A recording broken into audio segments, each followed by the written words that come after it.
যারা PSC clerkship exam দেবে ভাবছো, সামনে তোমাদের 16-17 নভেম্বর তোমাদের এক্সামটা হতে চলেছে।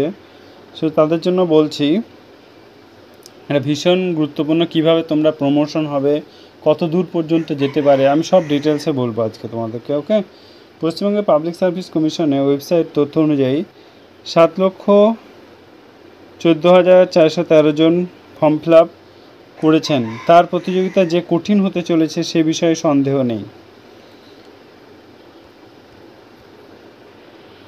1600 খ্রিস্টাব্দে ইংল্যান্ড ইস্ট ইন্ডিয়া কোম্পানি জন্মের সময় কে বা জানতো যে এত বছর পরে ইস্ট ইন্ডিয়া কোম্পানি প্রশাসনিক কাঠামোর অনেক পদের দ্বারা ভারতবর্ষের প্রশাসনে রয়ে যাবে। ইস্ট ইন্ডিয়া কোম্পানি প্রথম দিকে মূলত তাদের ব্যবসার কাজ পরিচালনা করার জন্য যে সমস্ত ব্রিটিশ যুবকদের নিয়োগ করে ভারতবর্ষে পাঠাতো তাদের রাইটার বলা হতো। এদের কাজ ছিল মূলত কোম্পানি ব্যবসা হিসাব রাখা, করণীয় কাজ করা। পরে ইস্ট ইন্ডিয়া কোম্পানি মানদণ্ড ছেড়ে রাজদণ্ড হাতে নিল, তখন রাইটারদের হিসাব রক্ষার পাশাপাশি যুদ্ধর কাজ করতে হতো।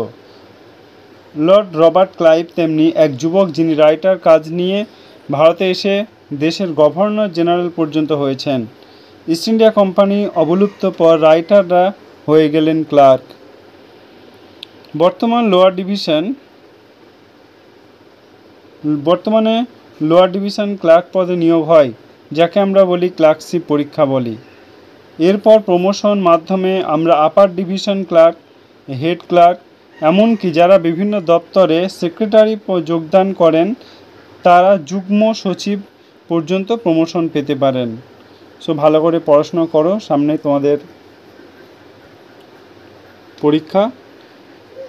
ঠিক আছে, আর কিছু বললাম না, এইটুকুই বললাম। থ্যাংক ইউ, ভালো করে পড়াশোনা করো।